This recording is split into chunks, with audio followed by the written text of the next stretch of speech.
কলকাতায় ফের ভূমিকম্প। রাতে আতঙ্কে ছুটে রাস্তায় চলে এলেন অনেকেই। কম্পনের মাত্রা যথেষ্ট উদ্বেগের। কলকাতায় অনুভূত বারবার এই কম্পন কি বড় কোনো বিপদের পূর্বাভাস? নরম মাটির ওপর কি বিপজ্জনক ভবিষ্যতে দাঁড়িয়ে মহানগরী? রাতের কলকাতায় ভূমিকম্পের ঘটনা নিয়ে বাড়ছে বড় বিপর্যয়ের আশঙ্কা। মঙ্গলবার রাত 9:07 আচমকা পায়ের তলার মাটি দুলে উঠল কলকাতার বুকে।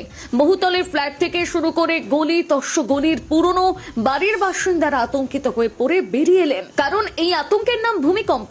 রিক্টার স্কেলে মায়ানমার কেন্দ্রিক এই কম্পনের মাত্রা ছিল 6.0। যে অনুভূতি টের পেয়েছে কলকাতা সহ দক্ষিণবঙ্গের বিস্তীর্ণ এলাকার মানুষ।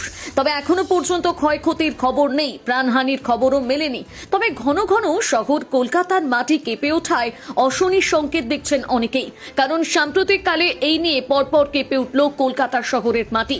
German research centre for Jio সায়েন্সের তথ্য অনুযায়ী ভূমিকম্পের উৎসস্থল ছিল মায়ানমারের ভূপৃষ্ঠ থেকে প্রায় 10 কিলোমিটার গভীরে।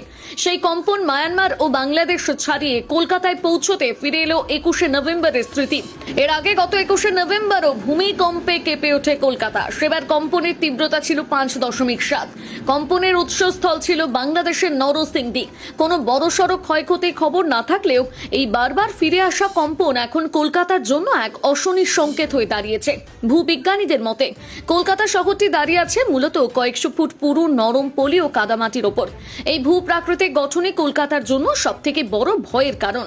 বিজ্ঞানীদের যুক্তি, বড় মাপের ভূমিকম্প হলে কলকাতার তলার নরম মাটি থকথকে কাদার মতন আচরণ করতে পারে, যা বহুতল ভবনকে মাটির নিচে ধসিয়ে দিতে সক্ষম।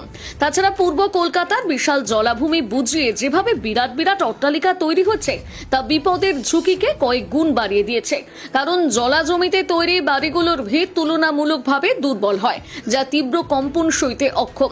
যদি কোনোদিন রিক্টার স্কেলে কম্পনের মাত্রা 6.5 বা 7 ছাড়িয়ে যায়, তবে কলকাতার পরিস্থিতি কি হতে পারে তা ভেবেই শিউরে উঠছেন বিশেষজ্ঞরা। বিশেষজ্ঞদের মতে উত্তর ও মধ্য কলকাতার ঘিঞ্জি এলাকায় কয়েক দশকের পুরনো জীর্ণ বাড়িগুলো তাসের ঘরের মতন ভেঙে পড়ার সম্ভাবনা প্রবল। সরু গলিপথ এবং ঘনবসতিপূর্ণ এলাকা হওয়ার কারণে বিপর্যয় পরবর্তী উদ্ধার কাজ চালানো প্রায় অসম্ভব হয়ে পড়বে। সবচেয়ে বড় বিষয় হলো, নিয়ম না মেনে তৈরি হওয়া অনেক বহুতল হেলে পড়তে পারে, আর এতে করে কয়েক হাজার মানুষের জীবন সংকটে ফেলে দেবে। কলকাতা হাইকোর্টও সম্প্রতি জলাভূমি ও বেআইনি নির্মাণ নিয়ে উদ্বেগ প্রকাশ করেছে। বিশেষজ্ঞদের দাবি, প্রশাসনকে এখনই কঠোর হতে হবে। নতুন কোনো বিল্ডিং তৈরির ক্ষেত্রে ভূমিকম্প নিরোধক নিয়ম মেনে চলা হচ্ছে কিনা তা বাধ্যতামূলকভাবে তদারকি করা প্রয়োজন প্রশাসনের তরফে। কারণ প্রকৃতির সতর্ক বার্তাকে উপেক্ষা করলে তিলোত্তমা কলকাতার ভবিষ্যৎ হয়তো ধ্বংসস্তূপের নিচে চাপা পড়তে খুব বেশি সময় নেবে না।